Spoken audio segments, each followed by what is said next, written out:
पुराना Blackwood mention एक सुनसान पहाड़ी पर खड़ा था। चारों तरफ बस एक अजीब सी खामोशी थी। लोग उसके भयानक अतीत के किस्से फुसफुसाते थे। तीन दोस्त विक्रम, अर्जुन और रोहित ने एक दूसरे को हवेली में रात बिताने की हिम्मत दी। विक्रम ने कहानियों का मजाक उड़ाया, अर्जुन उत्सुक था, रोहित अनिच्छा से मान गया। चुनौती तय हो गई थी। जैसे ही सूरज ढलने लगा, वे पहाड़ी की तलहटी पर पहुंचे। हवेली उनके ऊपर मंडरा रही थी। रोहित की रीढ़ की हड्डी में एक सिहरन दौड़ गई। हवा ठंडी और भारी होती गई। क्या फुसफुसाहट सिर्फ कहानियां थीं? लोहे के फाटकों ने कराह उठे, जैसे वर्षों की नींद के बाद किसी ने उन्हें जगाया हो।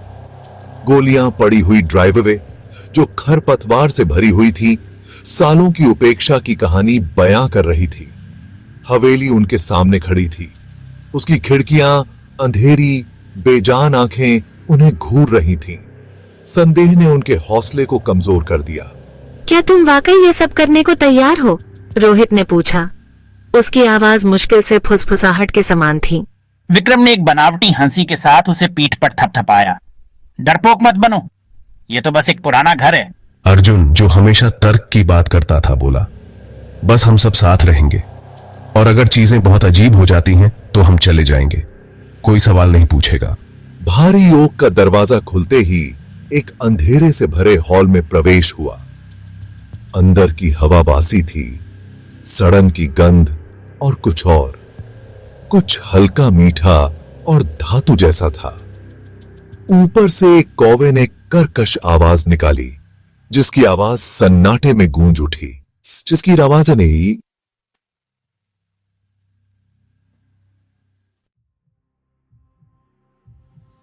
अंदर कदम रखते ही वे अंधेरे में समा गए। हवा काफी ठंडी हो गई, जिससे उनकी रीढ़ की हड्डी में सिहरन दौड़ गई।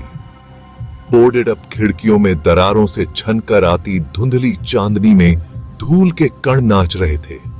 सन्नाटा बहरा कर देने वाला था, जो केवल उनकी अपनी सांसों की आवाज से टूट रहा था।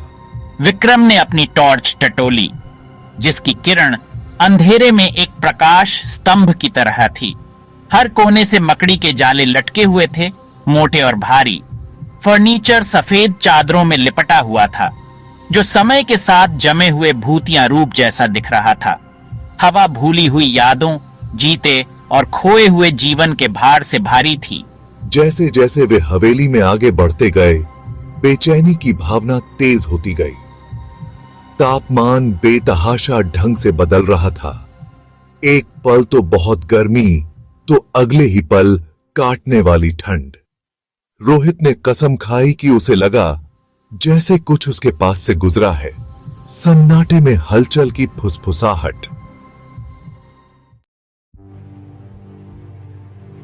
वे लाइब्रेरी में पहुंचे, जिसकी अलमारियां चमड़े से बंधे धूल भरे ग्रंथों से सजी हुई थीं। यहां की हवा सड़न और समय के साथ खत्म हो चुके कागज की गंध से भारी थी। मंद चांदनी दीवारों पर लगे फीके पड़ चुके चित्रों को रोशन कर रही थी, और चित्रों में बने लोग उदास निगाहों से उन्हें घूर रहे थे। विक्रम ने किताबों की रीढ़ों पर अपनी उंगलियां फेर दी। मंद रोशनी में उनके शीर्षक मुश्किल से दिखाई दे रहे थे। यह किताबें बहुत पुरानी हैं, वह फुसफुसाया। उसकी आवाज में विस्मय था। अर्जुन ने एक किताब निकाली, जिसके पन्ने भुरभुरे और पीले पड़ चुके थे। ये देखो, उसने कहा। उसकी आवाज आशंका से भरी हुई थी। यह एक डायरी है।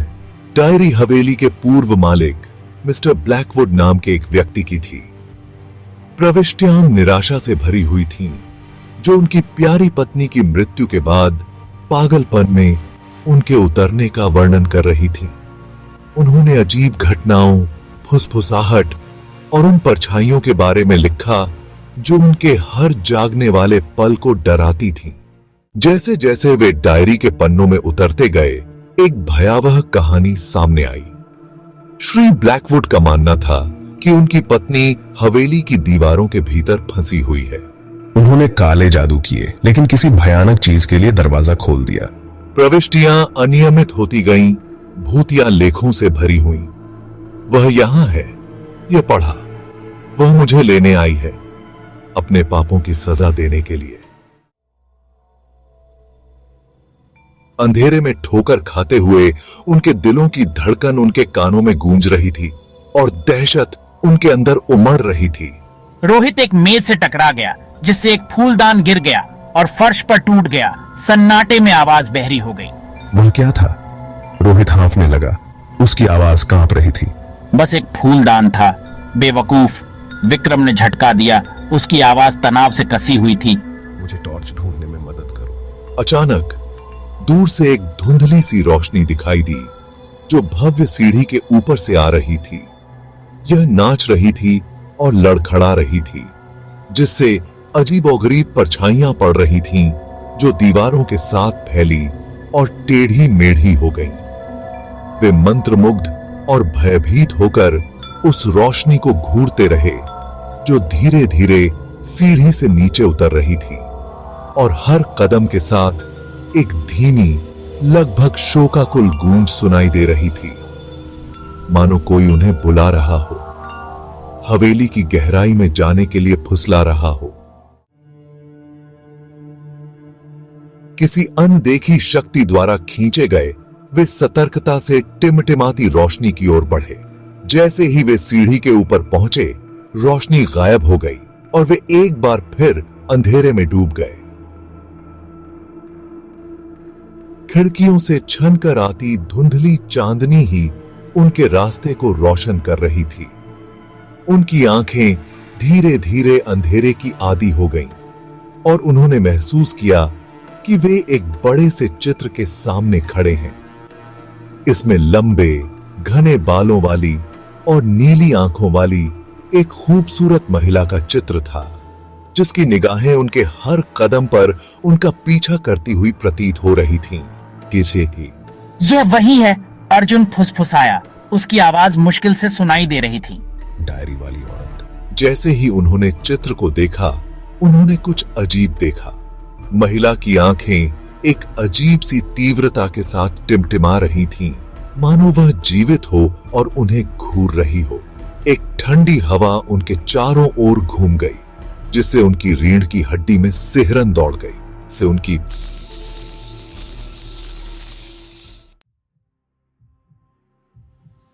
अचानक उन्होंने वह आवाज सुनी, एक धीमी सी फुसफुसाहट, जो पहली बार में मुश्किल से सुनाई दे रही थी, लेकिन धीरे धीरे तेज होती जा रही थी। ऐसा लग रहा था जैसे यह हर जगह से और कहीं से भी आ रही हो, उनके चारों ओर एक बुरी हवा की तरह घूम रही हो। कहती ही, बाहर निकलो, फुसफुसाहट ने फुफकारा। उसका स्वर बर्फीली द्वेष से सराबोर था। आतंक ने उनके दिलों को अपनी चपेट में ले लिया, क्योंकि फुसफुसाहट तेज हो गई, कर्कश गर्जन में बदल गई, जो हवेली की नींव को हिला देने वाली लग रही थी। हवा भारी, दमनकारी हो गई, जिससे सांस लेना मुश्किल हो गया। हमें यहां से निकलना होगा, रोहित हकलाया। उसकी आवाज डर से भरी हुई थी। अब भी वे भागने के लिए मुड़े, लेकिन एक ठंडे, अदृश्य हाथ ने दरवाजे को धक्का दे दिया, जिससे उनका भाग्य बंद हो गया। वे फंस गए थे हवेली के हॉल में भटकने वाली किसी भी दुष्ट संस्था की दया पर। हड्डी जमा देने वाली ठंड ने उन्हें घेर लिया और तापमान गिर गया। फुसफुसाहट तेज हो गई, उनके चारों ओर निराशा के बवंडर की तरह घूम रही थी। और फिर वह सामने आई। चित्र वाली महिला उनके सामने खड़ी थी। उसका भूतिया रूप मंद रोशनी में झिलमिला रहा था।